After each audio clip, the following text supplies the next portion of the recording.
안녕하세요. 평화를 잇다 피스티브의 이원영입니다. 오늘 찾아가는 인터뷰, 여러분들 20년 전 새천년이 시작됐던 2000년 혹시 기억하실지 모르겠습니다.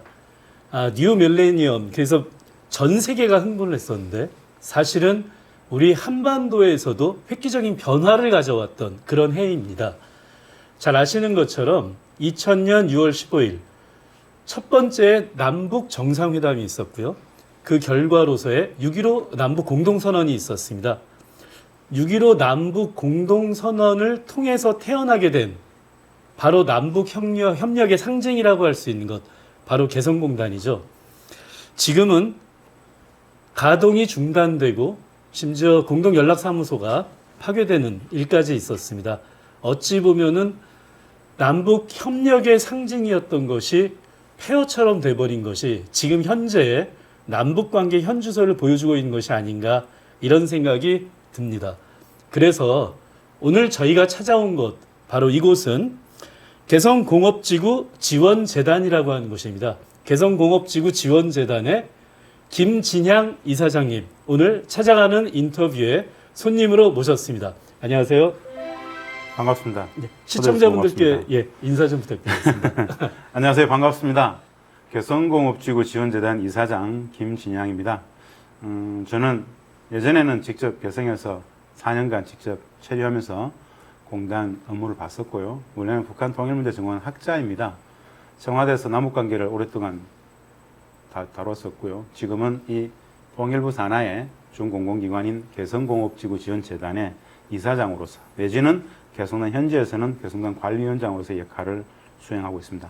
초대해 주셔서 진심으로 고맙습니다. 반갑습니다. 예, 반갑습니다. 특별히 오늘 이사장님 직접 소개로 말씀도 해주셨는데요.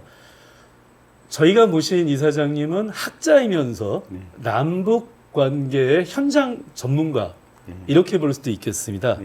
자, 그래서 오늘은 개성공업지구 어떻게 남북 협력의 상징으로 다시 회복할 수 있을까, 이런 이야기를 좀 나눠볼까 하는데요. 먼저 일반 시청자분들은 좀 생소할지도 모르겠습니다. 맞습니다. 개성공업지구 지원재단. 자, 여기가 어떤 일을 하는 곳인지 먼저 소개 좀 부탁드리겠습니다. 개성공업지구 지원재단은 한마디로 우리 통일부 산하의 준공공기관이라고 보시면 되겠습니다. 주로 하는 역할은 남과 북의 경제협력의 상징적인 장소였던 개성공단, 휴전선 넘어 개성 땅에 2천만 평을 만들기로 했습니다. 그 개성공단 전체 관리 운영의 남측 책임기관입니다.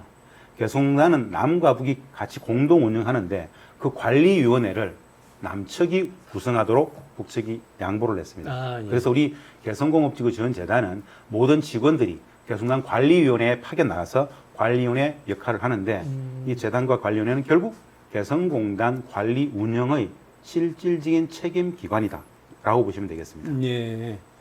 자, 그러면 많은 분들이 개성공단 정식 명칭이 개성공업지구. 네, 개성공업지구가 정식 명칭입니다. 이 개성공업지구의 가치가 좀 안타까운 것이, 이제는 벌써 이 가동이 중단된 지가 몇 년이 되다 보니까 이 개성공업지구가 갖는 가치를 조금씩 잊어버리고 있는 것이 아닌가, 이런 생각이 들기도 하는데요. 개성공업지구가 갖고 있는 가치라고 하는 것을 좀 다양한 각도에서 한번 보자면 어떻게 볼 수 있을까요? 그냥 우리 사회의 보편적인 합의된 단어는 개성공단이죠. 편안하게 이야기를 해보겠습니다. 개성공단은 어떠한 가치를 가지는 곳인가? 제가 가장 많이 하고 싶은 이야기예요. 왜 그러느냐? 너무 모르거든요. 분단 체제가 남북 관계를 구조적으로 늘 왜곡하고 오도하는 그런 속성이 있는데, 연장선에서 개성공단에 대해서도 너무 모른다, 내지는 많이 잘못 왜곡되게 알고 있는 측면이 진짜 많습니다. 그 말씀을 드리고 싶은 건데요. 개성공단이 가지는 특징, 가치, 본질, 저는 4가지로 얘기합니다. 개성공단은 어마어마한 평화적 가치를 갖고 있습니다. 평화적 가치요? 평화적 가치. 두 번째, 어마어마한 경제적 가치를 갖고 있습니다. 뭐 빼놓을 수 없겠죠. 경제적 가치. 평화와 경제, 이렇게 얘기하죠. 그리고 무엇보다도 안보적 가치가 있죠. 안보. 네 번째는 통일 문화의 미래적 가치인데요. 어떤 거냐? 개성공단은 남측의 자본과 기술이 들어가서 북측의 토지와 노동력이 만났습니다. 예. 그야말로 경제 협력의 상징입니다. 개성공단을 남과 북이 합의했던 공단을 하고자 했던 본래적 목적을 딱 두 가지로 꼽아보면 평화와 경제 번영입니다. 평화와 경제 번영. 첫 번째는 남과 북이 분단 체제를 넘어서 불신을 넘어서 신뢰를 만들고 화해 협력 평화라고 하기 위해서는 평화를 제도화하기 위해서는 인적 교류 사회문화가 참 많지만 경제 협력은 물리적인 협력이지 않습니까? 예, 예. 평화를 위한 경제 협력을 하기 위해서 개성공단을 합의했던 겁니다. 남측에 엄청난 많은 기업들이 공단에 공장을 짓고 예. 설비를 투자하고 예. 북측의 노동자들이 와가지고 같이 일을 합니다. 그 과정 자체가 평화를 만드는 과정이죠. 네. 실질적으로 14년간 개성공단이 운영이 됐는데요. 매일매일 작은 평화와 매일매일 작은 통일의 사례들이 발현 축적되어졌던 것입니다. 70년 분단 체제 속에 남과 북은 서로 체제와 제도를 달리 살았어요. 그 체제와 제도를 달리 살았기 때문에 상호 가치 규범이나 윤리나 도덕이 일정 정도 다름이 있습니다. 네. 이 다름들을 몰랐어요. 그 다름들을 몰랐기 때문에 오해했고 오해했기 때문에 싸웠는데 오해가 같이 지내다 보면 이해가 됩니다. 신압으로 평화를 이야기하지 않더라도 상대방을 서로 이해하게 됨으로써 신뢰관계 형성이 되고 이해하게 되더라. 이미 평화가 만들어지더라는 것이죠. 그 평화의 가치가 엄청나죠. 예, 예. 두 번째는 뭐니 해도 우리 기업들의 입장에서는 개성공단보다 더 좋은 공단은 전 세계 어디에도 없습니다. 부가가치 창출이 압도적입니다. 네. 뭐 서울에서 1시간 거리죠. 예, 그렇죠. 무관세 지역입니다. 그렇죠. 그리고 북측 노동자들의 이 저임금 노동력은 세계 최고입니다. 예. 북측 노동자들은 직장 옮기지 않습니다. 이직이 없습니다. 고품질 숙련 노동자들입니다. 무엇보다 말이 통하죠. 그렇죠. 물류가 1시간밖에 안 걸린다. 말이 통한다. 여하간에 우리 입주 기업들, 제조업 기업들 입장에서는 중국에도 가보고 베트남도 가보고 동남아 다 가봤는데 개성공단하고 비교할 수 있는 공단은 전 세계 어디에도 없습니다라는 게 예, 예. 기업들의 일관된 평가이죠. 돈이 엄청나게 걸린단 말입니다. 예. 평화도, 경제 번영도. 근데 세 번째는 안보예요. 예. 남북의 노동자들이 6만 명이 개성공단에서 같이 생활합니다. 매일같이 6만 명이 함께 생활하고 있어요. 그 개성공단이 가동되고 있다는 것 자체가 남북 간에 군사적 긴장이 고조될 때 그것을 억눌러주는 억제했던 물리적 완충장치 역할을 합니다. 예, 우발적 충돌이 있을 수 있거든요. 예. 어쩔 수 없이. 우발적 충돌이 있었다 하더라도 이것이 2차, 3차로 확산되지 않도록 잡아줄 수 있었던 완충장치, 억제장치의 역할을 개성공단이 했다라는 것이고요. 뭐니 해도 네 번째 가장 큰 가치는 저는 개인적으로 평화도, 경제도, 안보도 있지만은 통일 문화의 미래적 가치를 담보했다고 저는 늘 주장합니다. 어떤 거냐? 평화의 연장선에서 남과 북은 한 번도 같이 살아보지 못했었어요. 근데 개성공단에서 6만의 노동자들이 14년간 같이 생활해 왔습니다. 그렇죠. 개성공단을 딱 보고 있으면은 남과 북이 70년 분단 체제를 넘어서 화해하고 협력하고 통일로 가는 과정이 개성공단 방식을 따라가겠구나 하는 것을 다 우리는 볼 수 있었습니다. 예. 통일 문화를 이미 그곳에서는 14년간 만들었다라는 것이죠. 이런 가치, 사실 이 가치를 평화적 가치, 경제적 가치, 안보적 가치, 통일 문화의 미래적 가치들을 우리 국민들이 일상적으로 언론을 통해서 들어본 적은 거의 없습니다. 네. 오히려 매우 네거티브하게 부정적으로 생각하는데 분단 체제가 적지 않게 불편한 진실들, 거짓들, 저 개성단에 대한 거짓들 많이 양산했죠.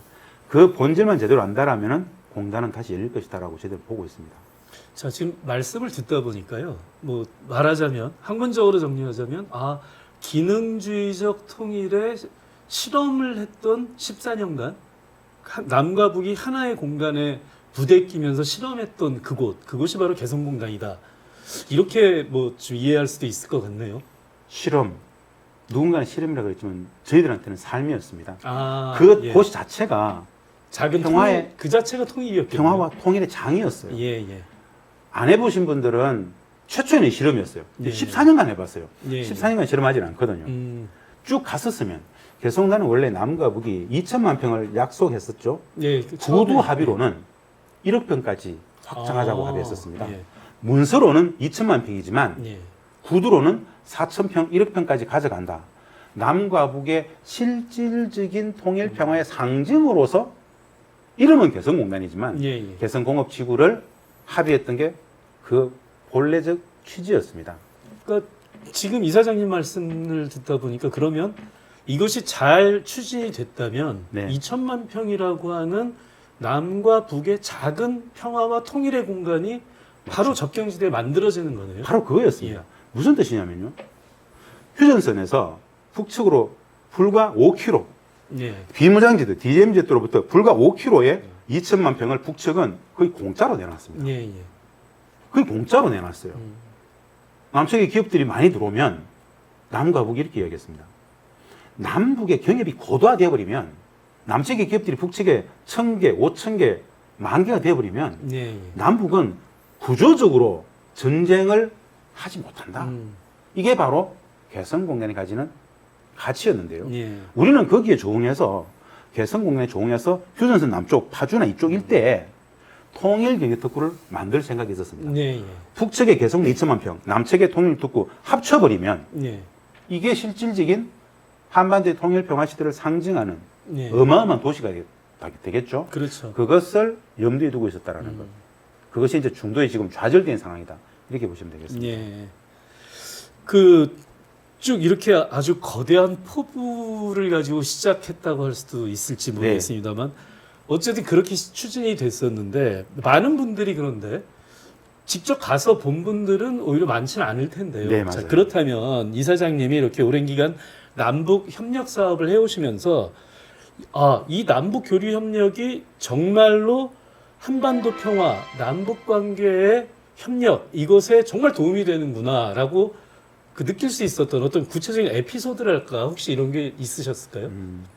가장 확실한 방법입니다. 네. 가장 좋은 방법이고 가장 빠른 방법이고 뭐 이론의 일리 없이 이 남북 실질적인 남북 협력, 경제 협력 이것이 예. 평화를 통일을 만드는 가장 확실한 방법입니다. 예. 자, 그 사례를 말씀드려보면 이런 겁니다. 분단 체제라는 것은 말입니다. 우리가 인식하든 인식하지 못하든 이 분단 체제가 유지되었던 가장 큰 이유는 여러 가지 이유가 있습니다만 남북 간의 상호 불신이라는 게 있습니다. 불신. 그렇죠. 예. 불신에 근거해서 적대, 대립, 반목, 질시, 혐오, 폄훼가 있습니다. 분단 체제는 일상적으로 불신을 조장합니다. 그게 구조적 특성이에요. 예, 예. 왜? 북은 적이라고 계속 가르쳐야 되니까. 근데 헌법적 가치에 평화 통일이 있어요. 예. 한 가족 한 동포였어요. 만나보면 불신은 사라집니다. 만나보면. 왜? 분단 체제는 적지 않게 남북 관계, 북한 통일 문제를 왜곡 오도했죠. 분단 체제는 불편한 현실이 참 많습니다. 구조적으로 북을 무지하게 만들었고 체제적으로 왜곡했어요. 나쁜 놈으로 규정했단 말입니다. 예.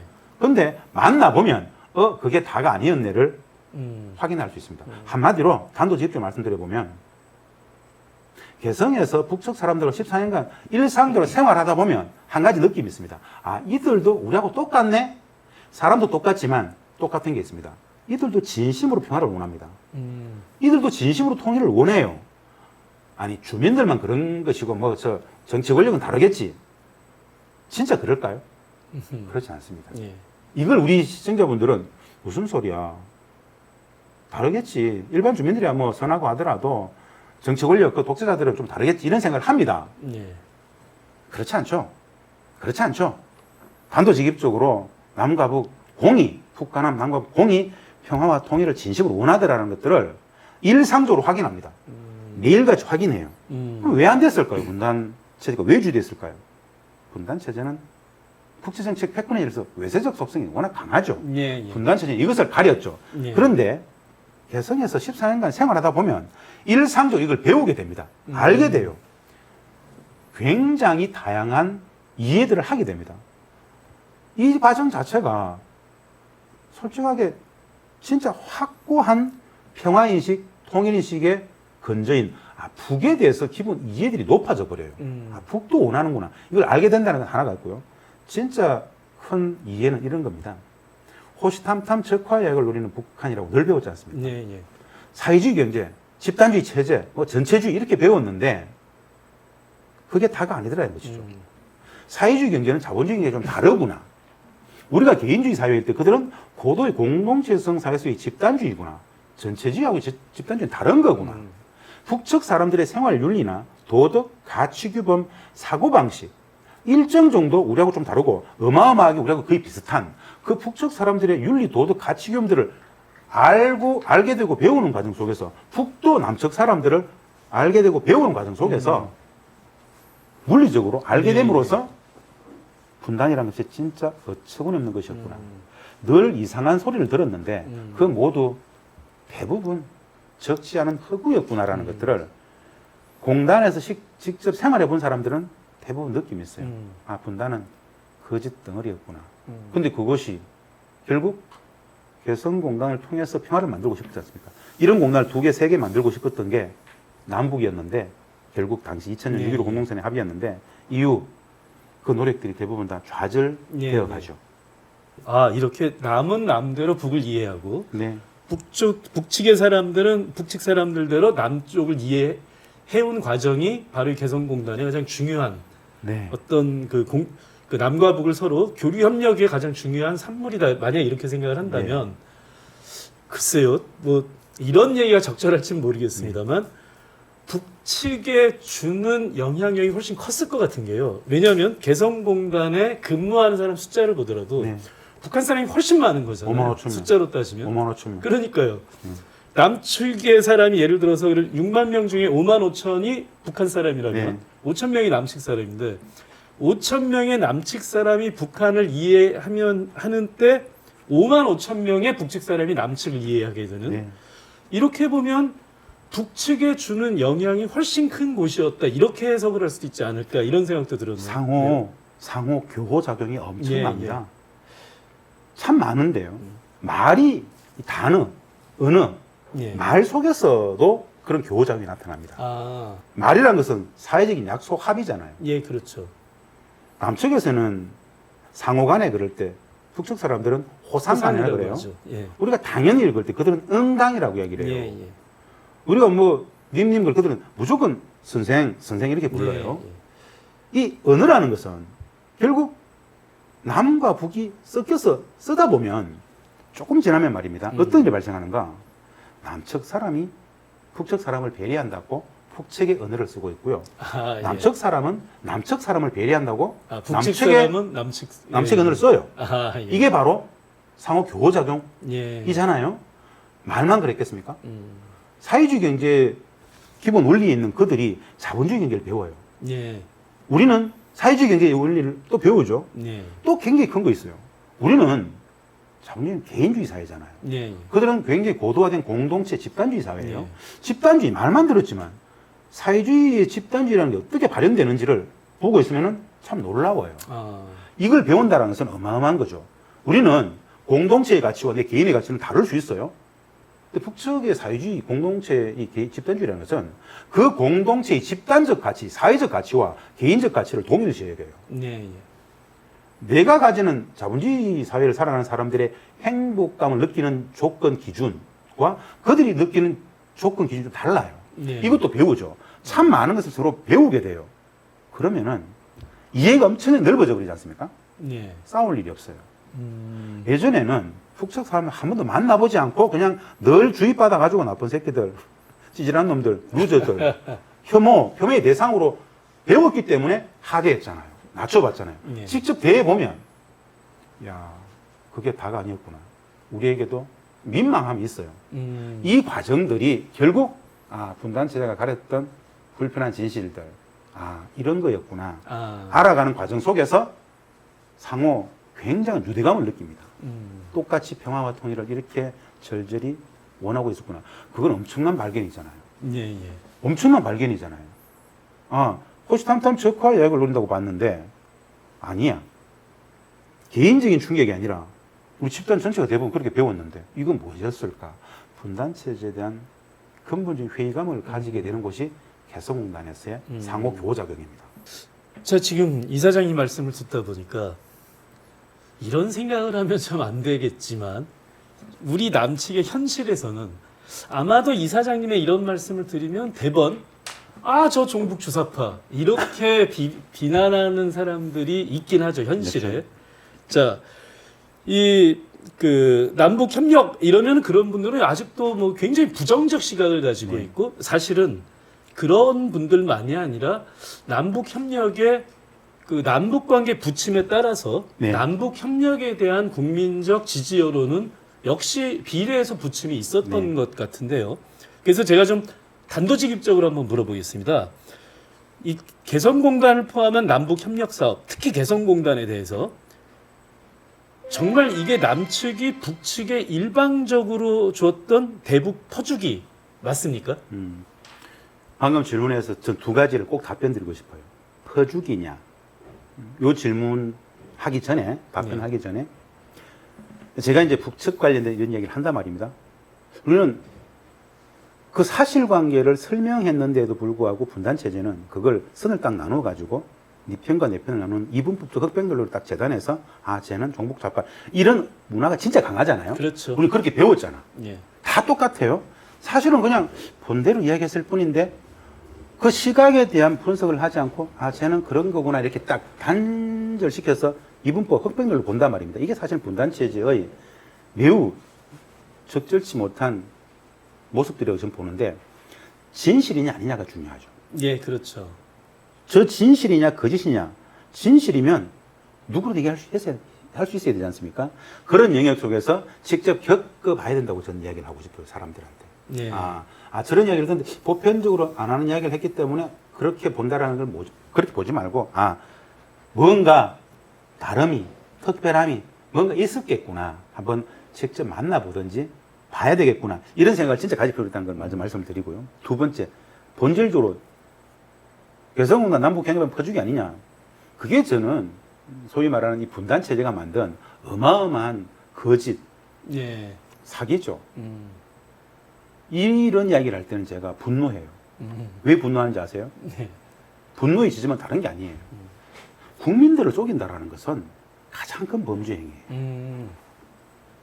개인을 속일 수는 있어요. 예, 예. 근데 전체 국민들의 뇌리체계, 인식체계를 속인다라는 것은 범죄 행위예요, 사실은. 기만하는 것. 어마어마한 범죄죠. 육체적 위해뿐 아니라 정신을 잘못된 인식체계를 심어준다라는 것. 거짓을 가르친다라는 것. 어마어마한 범죄거든요. 한마디로 개성공단은 압도적으로 그냥 계산해보면 나와요. 우리가 수십 배를 가져오는 곳이에요. 그러니까 참 퍼주는 것이 아니라 오히려 우리가 가지고 오는 것이다. 사실은 남북이 개성공단을 돈의 관점에서 사진 않았어요. 예. 평화를 만들기 위해서 경제협력을 했잖아요. 근데 들어가서 일하는 사람들은 대부분 남측의 입주기업들이, 남측의 제조기업들이 들어갔잖아요. 예, 예. 북측의 노동자들은 임가공 노동자일 뿐이에요. 예. 북측 노동자들이 한 달에 2004년도에 최초의 첫 제품을 만들었어요. 예, 예. 한 달에 최초에 그들이 받았던 임금이 우리 한화로 해서 50불 기본임금, 즉 5만 5천 원 기본임금에 예. 연장, 야근, 특근을 해서 실제로 받았던 금액이 한 달에 6만 3천 원이에요. 예. 퍼주기라고 이야기하는 사람들, 언론들이 한 달에 6만 3천 원을 받았다는 걸 알까요? 알면서도 그렇게 쓰지 않았을까요? 관심 없습니다. 아니 왜냐하면 임금은 얼마 주기라는 거는 정해져 있는 거였잖아요. 그때도. 잘 모릅니다. 그 정도의 관심도 없습니다. 음흠. 그냥 쓰는 거예요. 그들에게도 4인 가족이 있어요. 예, 예. 6만 3천 원을 주면 어떻게 살죠? 아무리 환율이 다르다 하더라도. 예. 국가 사회주의 계획 경제이기 때문에 사는 거예요. 예, 예. 기본적으로 우리가 사회주의를 이해할 때 이런 게 있습니다. 우리는 일을 왜 합니까? 먹고 살기 위해서 하잖아요. 예. 보편적으로 질문했을 때 선생은 협동농장 왜 나갑니까? 기업소 왜 나가요? 공장 왜 나갑니까? 기관 왜 나가는데 왜라고 물었을 때 예. 우리는 천편일률적으로 먹고 살아야 될 거 아이가 돈 벌어야지 이렇게 얘기한단 말입니다. 예. 그 사람들은 당신 선생 일 왜 하는데 직장 왜 나가나 물으면은 단 한 명도 먹고 살기 위해서 일한다는 사람은 없어요. 우리는 북측의 사회주의 경제 가치 규범을 잘 몰라요. 예. 그들은 그 일들이 다 뭐냐? 국가가 이민회가 당이 개인에게 맡긴 공적 임무를 수행하는 거예요. 노동을 통해서 돈을 받아서 먹고 산다는 개념의 이 가치체계가 없어요. 북측은 남과 북이 이걸 돈 때문에 했던 게 아니라는 이야기를 하고 싶은 거예요. 예. 사실은. 우리 기업들은 돈을 벌어야 돼요. 예, 예. 그래서 특혜적 조치였어요. 북측 노동자들에게 한 달에 50불 기본임금, 이거 엄청난 특혜죠. 예. 여하간에 퍼주기 아니다라고 얘기할 수 있는 근거들은 너무 많은데, 한 가지로 우리가 개성공단에 이를 넣으면, 이를 투자하면 GDP 기준으로, 최종 생산물의 최종 소비자 가격 기준으로 이를 투자하면 30을 가져와요. 30배. 이런 공단은 없어요. 이런데 별 관심 없어요, 그 언론들은. 그냥 퍼주기라고 쓰면 돼요. 예. 잘 보세요. 55,000명. 1인당 월 63,000원. 예. 연간 총액 계산해보면 나오죠. 예. 그게 퍼주기예요. 그러면 그들의 노동의 대가로 우리 남측의 기업들이 수십억 달러를 매년 벌어왔다는 사실은 예. 설명하지 않아요. 예. 비교해보면 압도적 포기가 맞다라는 예. 거죠. 예. 그 이야기를 하고 싶은 거죠. 예. 지금 말씀하신 북한 그 노동자들에 대한 임금 문제를 말씀해 주셨는데요. 네. 그 언론들에서 주로 공격했던 것이 북한 노동자들에게 임금으로 지급된 것이 북한 노동자들에게 가지 않고 핵무기가 돼서 우리에게 다시 돌아왔다. 이런 식으로 공격을 해왔었단 말이죠. 네. 자, 그러면 구체적으로 개성공단에서 북한 노동자들에게 지급되는 임금, 이건 구체적으로 어떻게 전달이 되고 어떤 식으로 구성이 되어 있나요? 언론들이 이제 소위 말하는 개성공단을 탐탁치 않게 생각했던 냉전적 언론들이 개성공단 북측 노동자들에게 지급되어졌던 그 임금이 그 노동자들에게 지급되지 않고 국가가 가져갔다. 한마디로 거짓말이에요, 그냥. 말짱 거짓말이에요. 예. 이런 게 분노스럽죠. 왜 분노스러운가? 거짓말이어서가 아니라 그렇게 대한민국 국민들을 속였다라는 것이죠. 예. 북측 노동자들의 임금 지급 체계는 단순합니다. 50불 기본임금 뭐 이후에 올라가지고 57불까지 올라가고 좀 했었죠. 단순해. 프로세스는 이런 겁니다. 제가 개성공단에 와 있는 남측 기업에 일하는 북측 노동자로 칩시다. 네. 내가 이번 8월 달에 며칠을 근무했고 특근이 며칠이었고 야근이 며칠이었고 다 스스로 다 계산합니다. 네. 딱 계산하고 있어요. 모든 회사에는 통계원들이 있어요. 그 통계원들은 북측 노동자들에게 개별 노동자 한 명 한 명 한 명의 임금이 다 다르잖아요. 네. 출근 일수라든가 결근 일수라든가 다 다르기 때문에 잔업한 날도 다를 수 있고. 다 도표를 가지고 계산해야 통계원이 매달 월말에 게시를 쫙 합니다. 게시판에. 본인이 계산하고 있던 거하고 맞춰보고 가서 네. 개개인 다 수표 서명을 해요. 이게 내가 계산한 거 맞는지 맞으면 서명하고 거기에 책정된 한 명 한 명에 다 임금이 달라요. 네. 그렇지 않겠습니까? 예, 예. 국가가 다 가져가면 이런 거 왜 하죠? 예. 다음 단계는 그 중에 한 달에 내가 만약에 이번 달에 특근 야근해서 받을 금액이 예를 들어서 100불을 칩시다. 100불. 예. 10만 원을 칩시다. 예.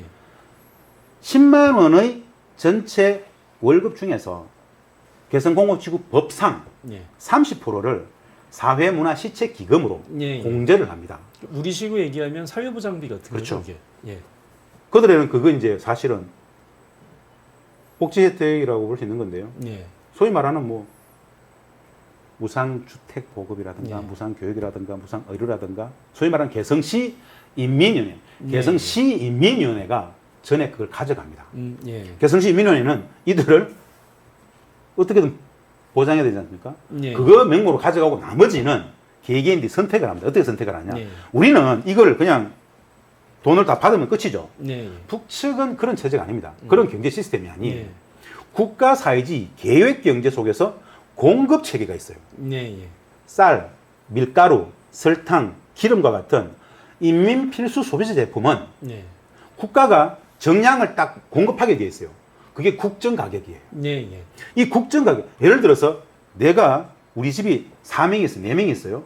4명에게 할당되어 있는 한 달간 쌀 공급 정량이 있어요. 그걸 공급 정량에 맞게끔 국정 가격으로 공급을 받아야 되잖아요. 예. 예. 그럼 국정 가격으로 이 내가 받을 임금에서 공제를 하겠죠. 예. 이렇게 쌀, 밀가루 이걸 다 상품 물건이라 가지고 예. 물표로 다 예. 바꾸죠. 나머지 금액들을 조선원으로 환전해서 가져갑니다. 예. 우리는 아니 돈 받아가지고 내가 뭐 짜장면을 사 먹든 라면을 끓여 먹든 집에서 쌀을 가지고 밥을 해 먹든 아무도 타치하지 않죠. 근데 네. 북측은 이 인민 필수 소비 제품에 대해서는 국가 공급 체계 속에서 딱 묶여 있어요. 네. 근데 내가 이 쌀보다 더 많은 쌀을 받고 싶어. 그럼 장마당 가야 되죠. 예. 그러면 쌀 가격이 진짜 높아지겠죠. 예. 그래서 대부분 한 달 생활과 관련된 대부분 소요되는 인민 필수 소비 제품들은 자기 받을 임금에서 먼저 다 물표로 다 바꿔버리고 예. 나머지를 돈으로 받아간단 말입니다. 예. 예. 이 체계를 이해하지 못하는 사람들은 너무 복잡하다 그러고 그거 왜 이해 안 된다 그래요? 이해할 수 없는 영역이에요. 우리는 잘 모르는 거니까. 예. 예. 이렇게 빠듯하게 생활이 되어지는데 여기에서 돈을 어떻게 후려쳐서 가져갈까요? 없어요. 예. 물리적으로 저희들이 나가봅니다. 어디 나가보는가? 개성시에는 개성공단 북청 노동자들이 쌀, 밀가루, 설탕, 각종 뭐 조미료 이런 것을 공급받을 수 있는 공급소가 있어요. 예. 그들은 월급 타게 되고 그러면은 그거 줄 다 씁니다. 가서 다 받아가요. 표를 가지고 다 받아갑니다. 그걸 현장에서 가서 우리 다 확인해요. 예. 아, 저렇게 임금 배급, 공급 체계가 진행되는 걸 다 예. 확인하는 게 일상이었는데 예. 그런 전체를 잘 모르고 그냥 달러를 주면 그 달러를 가지고 북청 노동자들이 어떻게 뭐 산단 말이냐. 이런 우리식 기준에 빠져가지고 이해를 못하는 것인데 사실은 달러를 기축통화로 만든 건 우리가 만들었어요. 네. 북측을 설득했어요. 네. 개성공단을 국제공단으로 하려면 기축통화는 달러가 된다. 설득해서 달러를 기축통화로 만들었는데 네. 이것이 개성공단을 반대하는 사람들한테는 달러를 쓰는 것 자체가 정부가 다 가져가기 위해서라는 말도 안 되는 그런 논리로 예. 쓰여지는 거짓들이더라고요. 사실은 말도 안 된다. 그 정도로 예. 말씀드리겠습니다. 많은 점에서 개성공단의 그 여러 가지 보수 언론이랄까요? 이런 데서 비판했던 많은 부분들에 대한 궁금증이 해소가 됐을 네. 것 같은데요. 자, 그럼 지금의 상황으로 보면 사실 개성공단이라고 하는 것은 김정일 위원장의 교시였죠. 북한의 입장에서 볼 때. 조선노동당의 결정.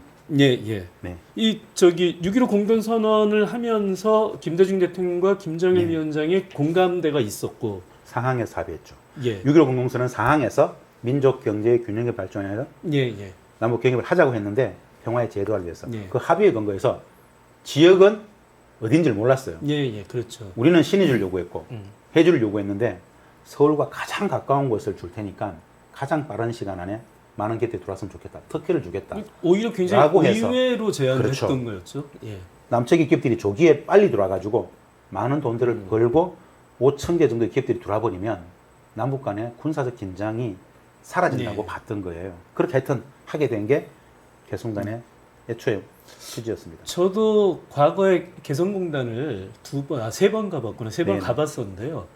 갈 때마다 느꼈던 것이, 이 휴전선을 넘어서, 즉 북측 땅에 들어가서 개성공단까지 갈 때, 이 보초를 쓰는, 길가에 보초를 서는 군인들을 제외하고서는 네. 군부대를 보여주질 못했거든요. 과거에는 거의 아주 군사적 요충지라고 맞습니다. 했었는데, 그럴 정도로 어찌 보면 개성공단이 만들어지면서 북측 군대가 약 15km 정도가 후방으로 물러났다. 맞습니다. 뭐 이제 이런 얘기도 하고 했었는데요. 자, 그랬는데 지난 6월이었죠. 개성공단 남북 공동연락사무소 이게 이제 폭파되는 일이 있었어요. 자, 많은 사람들이 이것을 보면서 정말 의아했던 것이, 야, 그러면 북한에서 이제 지금 김정은 위원장의 아버지인 김정일 위원장이 김대중 대통령과 같이 합의해서 만들어진 게 개성공단이라고 생각을 하고 있는데 그 점에 대해서 그럼 지금 현재 북측에서는 개성공단 어떻게 생각하는 거지? 이런 점이 굉장히 좀 의아해졌는데요.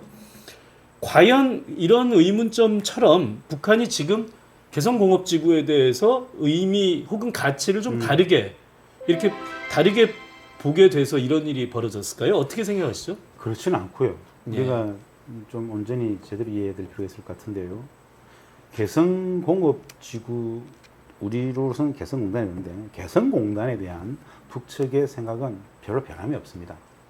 이건 네. 명확한 거고요. 설명을 드릴 건데 먼저 이해해야 될 것은 개성공단에 있었던 남북 공동연락사무소가 뭐 하는 곳인가에 대한 이해가 있어야 될 것 같아요. 예, 예. 남북 공동연락사무소라는 것은 사실은 개성공단하고는 전혀 무관한 기구입니다.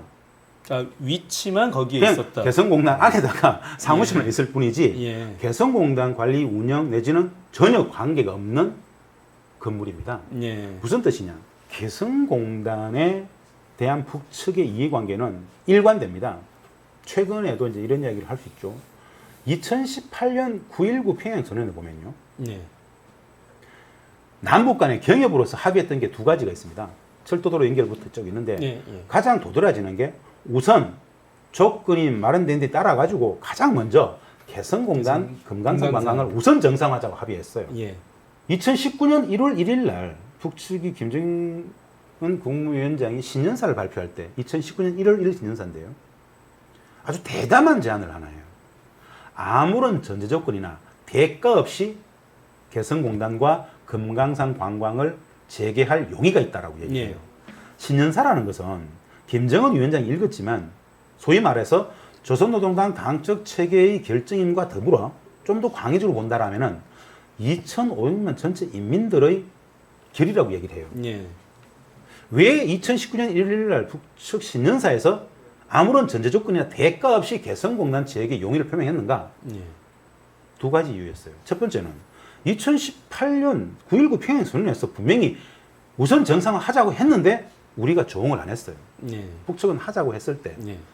아무리 제재를 이야기하고 여건이 성숙이 안 됐다고 하면서 안 된다 그랬죠.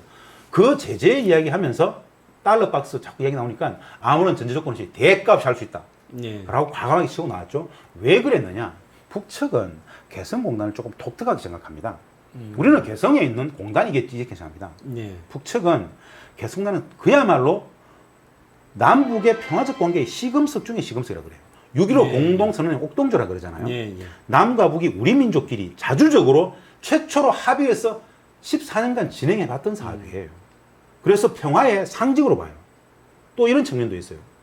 개성공단, 남측 당국은 미국의 눈치 보지 않고 이런 걸 할 수 있어요라는 평가의 바로미터로 봅니다. 예. 우리는 그게 부담스럽죠. 예. 그만큼 개성공단에 대한 의지는 확고해요. 남측이 개성공단을 열 의지가 있는가? 그럼 평화에 대한 의지가 있다고 보고 미국과의 독자적 자율성을 확보할 수 있다고 보는 거예요. 그래서 북측은 개성공단을 계속 이야기했던 겁니다. 남북 공동연락사무소는 4.27 판문점 선언에서 남과 북이 남북 간의 모든 사회문화, 교류협력, 당국 간 연락 이 모든 것을 24시간 일상적으로 좀 하자라고 네. 4.27 판문점 선언의 상징으로서 합의했는데 북측은 판문점에다 두기를 원했었어요. 예. 우리가 개성공단에 두자라고 얘기를 했었어요.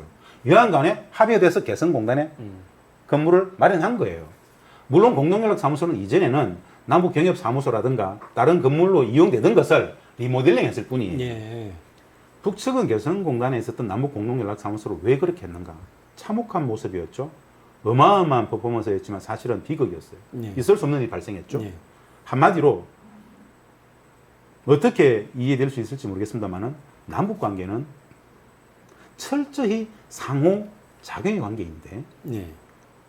2020년 6일 딱 폭파됐던 것은 6월 4일 날 김여정 제1부부장이 대북 전단 문제 치고 나오면서 곧 개성단에 위치하고 있는 쓸모도 없는 건물만 지금 있고 운영도 되지 않는 저 공동연락사무소를 폭파하겠다라고 이야기한 지 딱 3일 만에 폭파해버렸어요. 예. 그렇죠. 그게 10일 만에 결정할 수 있는 사안이었을까요?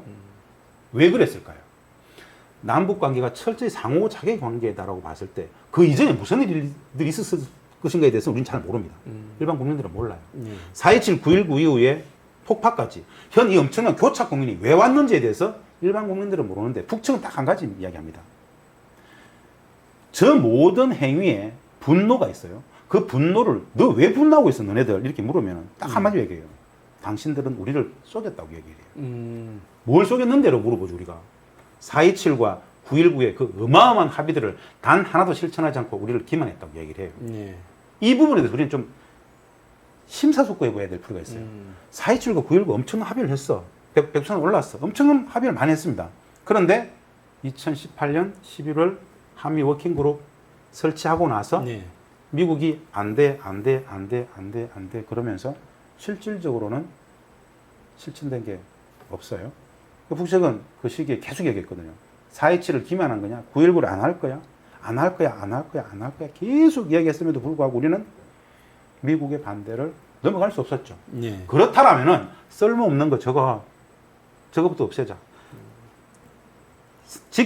이게 4.27과 9.19를 지켜주지 않는 약속을 안 지키는 상대방에게 우리가 여기 연연하지 않겠다. 그 표징으로서 우린 개성단에 있는 저 쓸모없는 저거부터 깨버리겠다라고 발표하고 깨버렸잖아요. 깨는 모습은 진짜 참혹했어요. 나쁜 짓이죠. 성토돼야 돼요. 네. 유감 표명하고 항의해야 되죠. 그럼 그걸로 끝낼 것인가? 그 이면에 우리는 또 무엇을 일정 정도 문제가 있었을까를 같이 성찰할 수 있는 계기가 된다. 그 과정에서 남북 공동연합 파괴 문제를 볼 필요가 있지 않겠는가.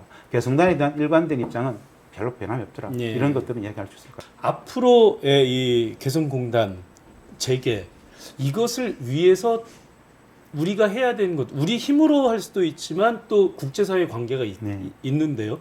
어쨌든 이러한 환경 속에서 우리가 개성공단을 재개하고 다시 남북 협력의 길로 나아가기 위해서는 어떤 일들이 필요할까요? 큰 이야기인데요. 예. 좀 명확한 생각을 좀 가지고 있습니다. 단순하게 개성공단의 복원 문제가 아니라 남북관계 전체 복원과도 관련되는 것이고 개성공단도 직결됩니다. 예. 저는 세 가지로 봅니다. 근데 세 가지가 너무 큰 주제들이에요. 하나는 기본적으로 개성공단 복원의 문제를 떠나서 남북관계를 어떻게 복원할 것인가와 관련된 거죠. 첫 번째는 개성공단을 복원할 수 있는 절차는 제가 명료하게 말씀을 드릴 겁니다. 마지막에 네. 세 번째로. 기본적으로 4.27의 그 어마어마했던 감동들이 지금 그야말로 적대관계가 되어 있습니다. 왜 이리 됐는가에 대한 성찰을 통해서 뭔가 우리가 좀 바꿀 게 있습니다. 그걸 먼저 말씀을 드리고 개성공단 재개 절차에 대해서 말씀드리고 싶었는데요. 한반도를 둘러싼 남북미 3자 간의 역학관계가 있습니다. 네.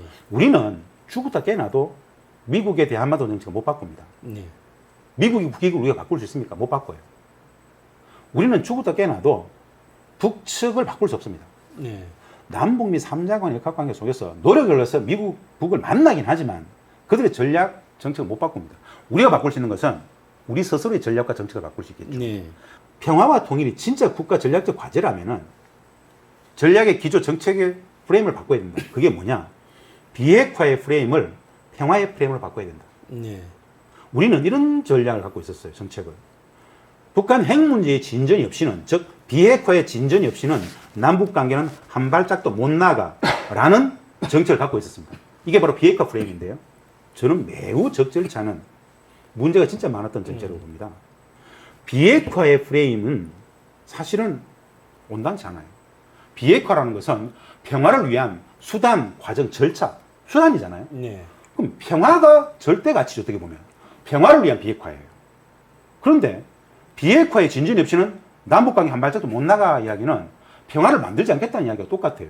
어떤 것이냐? 평화를 위해서라면 비핵화도 해야 되고, 평화를 위한 것이라면 종전선언도, 평화협정도, 평화를 위해서라면 남북경협도, 인적교류, 사면교류 다 해야 되잖아요. 그런데 우리는 미국이 이야기했던 핵 문제 진전 없이는 남북관계 안 돼라는 그 프레임을 갖춰가지고 비핵화 진전이 없이는 남북과 북의 인적교류, 사면교류 아무것도 안 했어요. 4.27, 9.19가 방치되었던 그 기조였거든요. 이것을 평화의 프레임을 바꿔버리면 평화를 위해서라면 비핵화 회담도 하고 남북교류 협력도 하고 사면교류도 하고 금강산 관광, 인적교류, 개성관광 할 수 있지 않습니까? 비핵화의 프레임을 평화의 프레임을 바꿔야 된다는 것. 그러면은 달라지는 게 있어요. 우리는 비핵화의 중재자가 맞아요. 핵 문제는 북미 갈등의 산물이기 때문에 네. 중재자가 맞아요. 그러면 평화의 문제로 오면 우리는 당사자, 주체적 능동자가 될 수 있겠죠. 한반도 평화 문제의 주체적 능동적 당사자성을 확보할 수 있겠죠. 바꿔야 된다는 것이고요. 세 번째는 정책 중심 추계 변화입니다. 이 비핵화의 프레임을 평화의 프레임을 바꾸게 되면 비핵화의 문제는 한미 공조, 즉 한미 동맹, 한미 공조 제재의 틀을 통해서 북한 문제를 푸는 것입니다. 평화의 틀로 넘으면 때에 따라서는 민족 공조, 남북 공조를 통해서 남북 관계를 중심축으로 미국 문제를 푸는 것이 평화의 프레임을 좀 보는 네. 거거든요. 이 인식의 전환들이 있어야 현재 이 교착 국면을 풀 수 있는 기본 토대가 성립된다고 봅니다.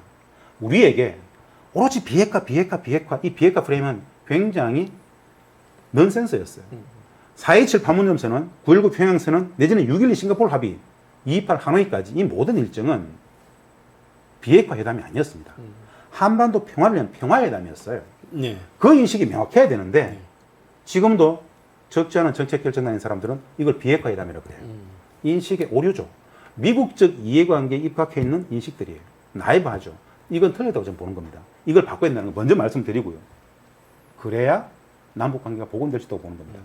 구체적으로 개성공단이 남북관계 복원의 시금석 상징으로서 존재한다라는데 그럼 개성공단을 어떻게 재개할 것이냐의 문제가 나옵니다. 네, 그렇죠. 다들 이야기해요. 거의 10중 8구 전문가라는 사람들은 압도적으로 다 이렇게 얘기합니다. 제재 때문에 안 됩니다. 정부 당국에 있는 사람들도 제재 때문에 안 됩니다라고 얘기를 합니다. 진짜 그럴까요? 저는 무지라고 생각해요. 자신들의 무지예요. 우리는 방법을 알아요. 제재를 지키면서도 할 수 있는 방법. 아는 만큼 보인다 그랬잖아요. 네. 개성공단을 했던 이유는 초신으로 돌아가가지고 개성공단은 왜 했는가? 평화를 위해서 경제협력을 했었죠. 평화 프로젝트이자 경제 프로젝트였습니다. 네. 평화 우선적 가치였어요. 부차적으로 경제가 있었단 말입니다. 평화를 위한 경제였고 경제를 위한 평화도 물론 승인이 됐습니다. 네. 이 본래적 가치를 중심에 두고 본다라면 공단은 돌릴 수 있습니다. 어떻게 돌리는가? 공단을 운영하는 자체가 중요하잖아요. 남측의 자본과 기술이 북측의 토지와 노동력이 만났어요. 기존의 방식은 말입니다. 남측에서 원부자재가 100%다 들어갑니다. 네, 예. 완제품 100%가 다 남쪽으로 나왔죠. 네. 남측의 자본과 기술이 북측의 노동력과 토지가 만나가지고 북측의 원부자재를 활용해서 완제품을 북측에 내놓으면 어떨까요? 이건 제재 위반이 아니잖아요. 남측에서 뭐가 들어가는 게 안 됩니다. 모든 제재는. 그렇죠. 예. 북측 노동자들에게 달러를 주는 것조차도 네. 2013년 제재였지만 개성은 예외였지만 네. 또 그것도 얘기하죠. 북측 노동자에게 달러 안 주면 되잖아요. 이거는 완벽한 거죠. 남측에서 각종 기자재가 들어가고 나사, 볼트, 너트 하나라도 들어가는 것 자체가 미국의 제재 속에서 위반이라 그러니까 안 된다는 거 아닙니까? 네. 상상도 못해요. 네. 전기료가 안 된다, 기름도 안 된다, 가스도 안 된다. 좋아요. 진짜 돌리는 방법, 평화를 위해 사는 거라면, 진짜 경협을 위해 사는 거라면은 북측의 원부자재를 써서 북측에 내놓고 노동력, 북측 노동자 임가공하고 남측은 어떤 역할을 하는가? 남측에, 북측에 있는 남측 자산, 그 사업가들, 기술자들이 들어가서 같이 협업을 해서 북측에 내놓으면 되지 않겠습니까? 그러면 평화를 만들 수 있죠. 똑같이 만들 수 있는 것이고 예. 북측의 경제에 기여하면 되잖아요. 예. 이렇게 공단을 가동하다 보면 이후의 여지는 열릴 수 있겠죠. 네. 이 발상은 사실은 오래된 발상이에요. 근데 이런 생각 자체를 안 해요. 왜? 정책 결정 다니는 사람들부터 대부분 개성은 안 되라는 이 이면에는 뭐가 있느냐? 미국이 반대하기 때문에 안 된다는 겁니다. 예, 예. 현실적으로 한미 관계 속에서, 한미 동맹 관계 속에서 미국의 반대가 저렇게 엄청난데 뭘 한단 말이야. 라는 인식이 정책 결정 다니는 사람들 스스로 갖고 있어요. 이건 매우 적절치 않습니다. 애초에 개성공단을 하고자 했던 목적이 진짜 평화와 한반도의 경제 번영이었다라면은 4년 8개월 동안 저렇게 방치할 것이 아니라 개성공단을 재개하지 못하고 있는 매일매일이 저는 정책 실패라고 이야기합니다. 분단체제를 유지하겠다는 거죠. 개성을 했던 이유는 분단체제를 넘어서 평화를 만들고 통일체제로 가기 위해서 했던 것인데 나이브하게 그냥 방치하고 있는 매일매일은 닫았던 매일매일과 똑같은 정책 실패다라고 보고 정책 결정 다니는 사람들이 진짜 대우각성해야 된다라고 봅니다. 그렇게 재개할 수 있는 겁니다. 지금 제재에도 불구하고 개성공단을 이렇게 운영할 수 있다 이렇게 좀 말씀을 해주셨는데요. 네. 많은 분들이 이런 의아함을 가질 것 같아요. 아니 북한 노동자들에게 주는 임금은 그건 제재 대상이 아니냐.